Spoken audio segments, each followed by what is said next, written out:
काळामधची गरज असणारा हा ट्रॅक्टर शेतकऱ्याला शेती करायची म्हणलं तर आता ट्रॅक्टर घ्यावा लागतो आणि ट्रॅक्टर जर घ्यायचं म्हणलं तर ट्रॅक्टरच्या किमती मार्केटला खूप आहेत आणि ट्रॅक्टरचा जर विचार केला तर पहिलं आठवतं की आपल्याला लोन काढायचं आणि मग ट्रॅक्टर घ्यायचा असं एक शेतकऱ्याला आठवतं. तर मित्रांनो, आज आपल्याकडे शेतकरी आलेत.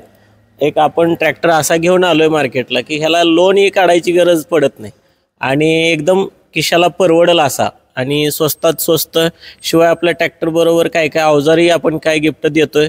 आणि आज तसेच आपले व्हिडिओ बघून शेतकरी आलेत. कुठून आलेत त्यांचं नाव पहिल्यांदा जाणून घेऊया आणि आपल्याकडे त्यांनी काय काय खरेदी केलं आणि त्यांना काय काय गिफ्ट मिळाले वस्तू हे पण आपण त्यांच्याकडून जाणून घेणार आहे.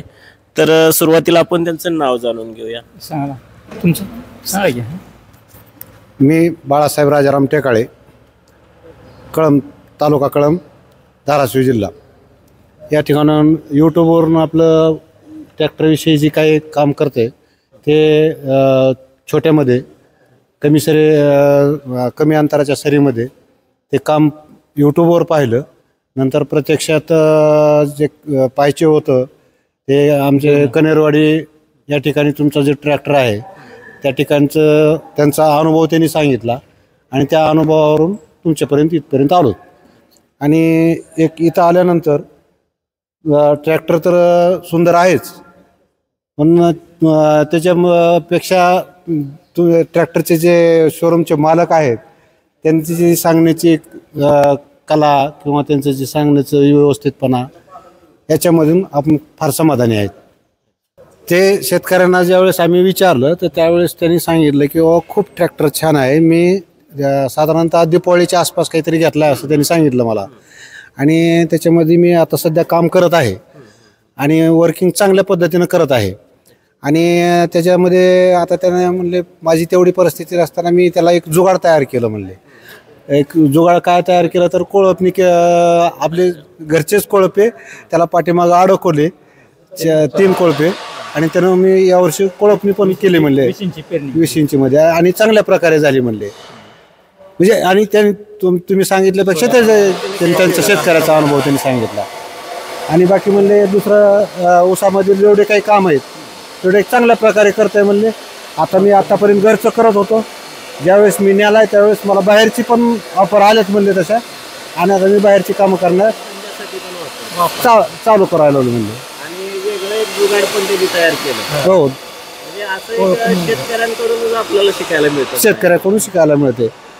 आणि जे शेतकऱ्यांना अनुभव तुम्ही जे सांगितलं त्याच्यापेक्षा शेतकऱ्याने वेगळं नाही, तुमच्यापेक्षा चांगलं सांगितलं.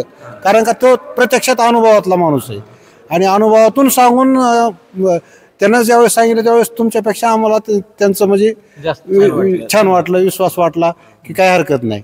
आणि त्यानंतर तुमच्यापर्यंत ज्यावेळेस दुकानी आलोत त्यावेळेस तुम्ही जे सांगितलं तेच त्यांनीही सांगितलं. म्हणजे त्यांना प्रत्यक्ष कृतीमधून सांगितलं आणि तुम्ही प्रत्यक्ष म्हणजे जिथं तुमच्यापाशी समोर कंपनीतून तुमच्यापाशी जी आलेली वस्तू त्या वस्तूची तुम्ही माहिती सांगितली, पण ती माहिती ॲक्च्युअली प्रत्यक्षात कृतीमध्ये आजच्या चांगल्या प्रकारे उतरली. मला हे सांगायचे फक्त. एक थोडेसे मनामध्ये संभ्रम होते ते इथं आल्यावर पूर्णच दूर झाले. आणि एक मी नेहमी सांगतो की ज्या शेतकऱ्यांना ट्रॅक्टर घ्यायचा आहे त्यांनी पहिल्यांदा आधी चौकशी करा, कसा चालतोय काय चालतोय, त्यानंतरच मी घ्या असं सगळ्यांना सांगतो व्हिडिओच्या माध्यमातून. आणि वास्तविक पाहता दुसरी एक गोष्ट अशी की तुमची खात्री करण्यापेक्षा तुम्ही इथं आम्ही आल्यानंतर आम्ही म्हटलं की आमच्या परिसरामध्ये कुठे तुम्ही ट्रॅक्टर दिलेला आहे का, तर तुम्ही पटकन आमच्या समजा योगायोग समजातो की कनेरवाडी ठिकाणी दिलेलं आहे. आणि मग तुम्ही कसं आहे काय तर तुम्ही म्हणला तर तुम्ही त्यांनाच विचारा. मग त्यावेळेस आम्हाला त्याला फोन करायची सुद्धा आवश्यकता वाटली नाही. कारण का ज्या माणसाची वस्तू चांगली त्या वस्तू चांगली असल्यानंतर त्यांना विचारा कशाला म्हणतात. ते तुमची वस्तू चांगली नसते तर तुम्ही म्हणला असता त्या परिसरात आम्ही आणखीन दिलेला नाही, मग आता नंतर सांगू तुम्हाला, अगर ही कला डेमो ती कला डेमो आम्ही कळमचे सांगितले की तुम्ही सांगणार सांगवल्याचे. पण तुमची वास्तविक आता वस्तूच चांगली असल्यामुळं तुम्ही तुमचं 24 कॅरेट सोनं असल्यामुळं तुम्ही 24 कॅरेटच्याच हिशोबानं सगळं सांगितलं की काही हरकत नाही व तुम्हाला इथे पत्ता देतो, तुम्ही त्यांना विचारा, त्यांचा अनुभव चांगला वाटला तर तुम्ही पुढचे पाऊल उचला. पण तुम्ही पण तेच सांगितलं आणि शेतकऱ्यांनी पण त्यांचा अनुभव व्यवस्थित सांगितला.